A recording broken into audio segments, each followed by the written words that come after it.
Hello and welcome to this episode of Coach's Corner. This podcast is where we talk all things deep into the world of health, fitness, business and mindset with people excelling in their game. My name is Sam Eames and this is episode 14. Today is a solo one. Work's been pretty flat out and it's been a bit of a struggle to align recording times with people. So with that, let's jump in. Back in 2021, I was in my first year of personal training and I was loving it, and I still do. But if any trainer is listening to this, I'm sure they will agree you are so hungry, so driven, and so delusional. You think you can help everyone with anything they need, and this is not the case. You can only help people that want to help themselves, like with anything. At this time, I started a weekly email, very similar to this podcast. All the fitness industry gurus would pledge that to be successful and make money, you must have an emailing list to get direct communication with your followers to then sell your services to, which I wasn't big on, and it wasn't the reason why I started writing, but I understood why. I'd sit down on a Friday night and type up and elaborate on any topic I had spoken to a client with that week, something I heard on a podcast or information I learned that was helping me. And I wouldn't leave my dinner table until I had that email complete. And this was before ChatGPT. So some weeks was an absolute grind to get it done. But I promised myself to do it consistently for 6 weeks. And then I could stop if I wanted to. I think I ended up doing 8 weeks before I lost interest. But I built my email list to exactly 51 people. Mostly clients, friends, and members of the gym. But after I sent it out, I would sit and wait for an email back from someone with their response. I received no responses until the week I stopped. And that Saturday morning, I woke up to 9 very passive, aggressive text messages and emails reaching out demanding where my weekly email was, as they would read it every week and it was something they were looking forward to. I have found some of these emails and I'll use them as topics for future episodes. Some are short and sweet, and some are pretty in-depth. So I hope you enjoy. This one I titled, A Bucket of Crabs, Dealing with Negativity and Criticism. Think about a bucket of crabs. They scramble around to try and get out of the bucket. They climb over each other to get that leverage. Then one gets a little higher than the others and starts pulling itself up and out, only to be grabbed onto by the other crabs and pulled back down into the bucket to start again. Can you relate to this? Probably not directly, unless you've been crabbing.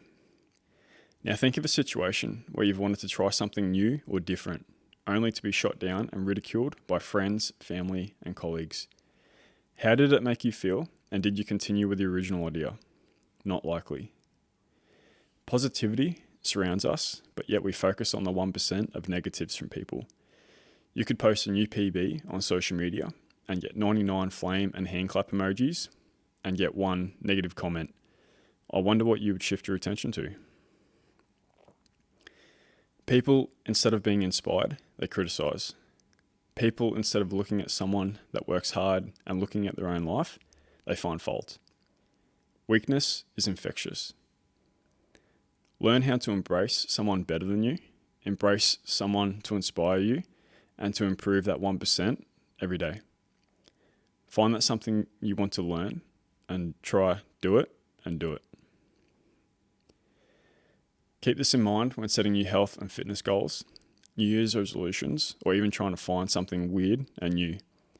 To gain that I don't give a fuck mindset within reason is a dangerous tool to have, but with it, you'll gain confidence, and with that, happiness. Life's short, enjoy it. We've all been crabs at one point in our life. Life is so much more rewarding outside of that bucket. Keep climbing and have a good weekend. And then there's a little crab emoji. Giphy. A few takeaway questions. Who are the crabs in your bucket? The people who keep pulling you back and down when you're trying to climb. Who's already outside the bucket doing the thing you wish you were doing? Instead of feeling envy, how can you turn that into a masterclass? And what can you learn from them? Here's the challenge.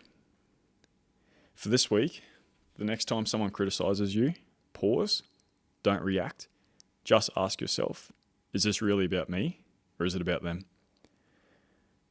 The next time you see someone succeed, notice that first flicker of comparison and flip it. Ask, what's the lesson here? What do they know or do that I can take into my own life?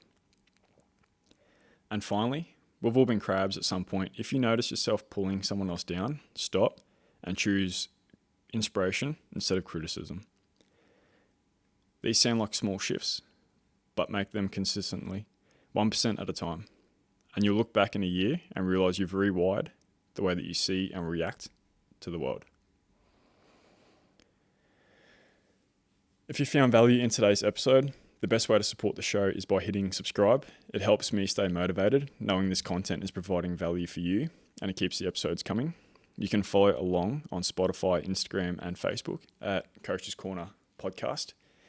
And on YouTube, Sam Eames Fitness, which the account is still under appeal. Thank you to anyone that listens. I appreciate your time, your attention, and your support. And I'll catch you on the next episode of